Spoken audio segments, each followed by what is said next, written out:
PhilHealth is more than ready to face the challenges ahead. We have demonstrated our capability to navigate complexity and deliver results. With your trust and guidance, we will continue to steer this institution toward greater heights, carrying with us the aspirations of 115 million Filipinos who look to PhilHealth not just for care, but for hope. Thank you very much, Your Honors, and PhilHealth looks forward to your continued support. Maraming salamat po. Salamat, President Ledesma. May tanong lang po ako dito sa Mr. Chair. Vincent kanina, no? With zero budget ngayon, yan na yung inyong magiging working budget for 2025. Yung mga tinaas ninyong mga case rates, kasama na dyan. Kasama na dyan yung mga commitments ninyo? Yes, Mr. Magkano yung inaprubahan niyo yung working Mr. budget? Chair, can I share with you? Can we ask a one-page slide to be flashed on the screen so that Mr. Chair can you flash it, please? Mr. Chair will flash it on the screen. This was just approved by the board two nights ago, led by our chairman, Honorable Secretary Herbosa, DOH Secretary. No? So basically, I will give the details now while it's being prepared, Mr. Chair, Honorable JV. The benefit expense amount. This slide, can you please prepare this slide? I told you already. Benefit expense, Mr. Chair, amount of 271,388 billion. Admin expense, Mr. Chair, 12.4 billion.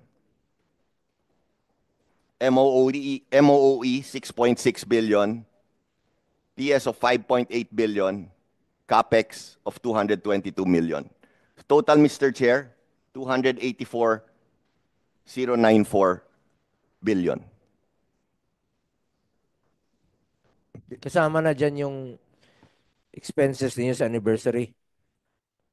Mr. Chair, can we also be given some time to explain the whatever what came out is far from reality, Mr. Chair. If you can just be given a minute afterwards to explain all that. Tatanong lang po ako. So sa pinangako ninyo na expand benefit packages, increase case rates, na sinasabi ninyong 9,000 case rates na inyong pinag-aaralan pa since July 30, since we started this hearing about PhilHealth. Kasama na dyan. Tinanong kita noon, sabi mo nag-increase na kayo ng 30% noong February and another increases 30 to 50%. So ginawa niyong 50% plus 50% actually, across the board lahat. Yes. Actually, Mr. Chair, sorry, Mr. Chair, if I can be allowed to explain. So last February 14, Mr. Chair, we increased almost across the board by 30%. When I say, Mr. Chair, when I say almost across the board, it means the total of all of the 9,000 case rates. So almost all of the 9,000 case rates. Now, Mr. Chair, 2 nights ago, in our last board meeting, chaired by Honorable Sec Herbosa, we approved another 50% on top, Mr. Chair, on top of the 30% increase last February 14. So that translates, Mr. Chair, to a total of 80%. So we had 30, Mr. Chair, last February 14, and then 50 2 nights ago. So that's a total of 80% po increase. No? If that's compounded, that's almost around 95% po. No? I hope that clarifies, Mr. Chair, your query. Halimbawa na lang po, itong sinabi ko kanina, ay cite one example. No?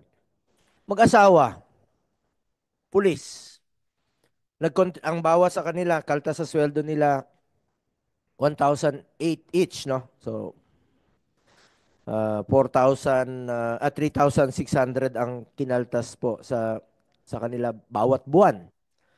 So nakapag-contribute sila ng 43,000 per year. Sample lang po ito sa case, pinag-usapan nating case rates. So sila mag-asawa, 43,000 ang na contribute nila sa PhilHealth sa loob ng isang taon. Ngayon, nanganak yung misis, di ba? So yung kinaltas, 19,000 lang, tapos sa baby, 1,000. Parang sabi nila, ang hinaing nila, lugi daw sila dahil sila mismo mag-asawa, 43,000, tapos ang na-cover is 20,000 lang.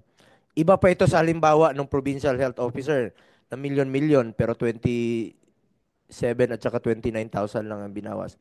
Ito lang yung magandang halimbawa na gusto kong sagutin ninyo with your increasing of the case rates ng 50%, mas mako-cover na ba ito? Kasi hindi lang po ito isang kaso. Maraming Pilipino po araw-araw po ang nanganganak. Thank you for your question, Honorable Senator Bongo. Senator, with your permission, maybe later, if we can be given maybe a few minutes, we will discuss how this will work and how it will affect and be implemented. Explain namin sandali kung pwede, if given the permission. It's not so straightforward kasi po eh. Diba? If that's okay, Mr. Senator. No problem. Basta maintindihan lang po Yes. ng publiko. Layman's terms, Mr. Senator. Opo. Mr. Senator, sorry. Can I be given 1 minute to just show a video? Because this video will explain exactly, I think, a lot of the questions that's going to be asked later on. No? Basically, it will touch on the cash position of PhilHealth and how we're able to continue implementing the benefits despite the zero subsidy. If that's okay, Mr. Chair, Honorable JV. Just very quickly po. Sige po, go ahead po. Okay, thank you po. Can we please play the 1 minute video? The one we played in Congress yesterday, please. Good afternoon, dear members of PhilHealth. In relation to the Bicameral Conference Committee's recent decision not to provide PhilHealth with government subsidy for calendar year 2025, allow me to assure everyone that PhilHealth will continue to pay for the health benefits of all Filipinos, with or without government subsidy. It is our goal to finance the best care and benefits available.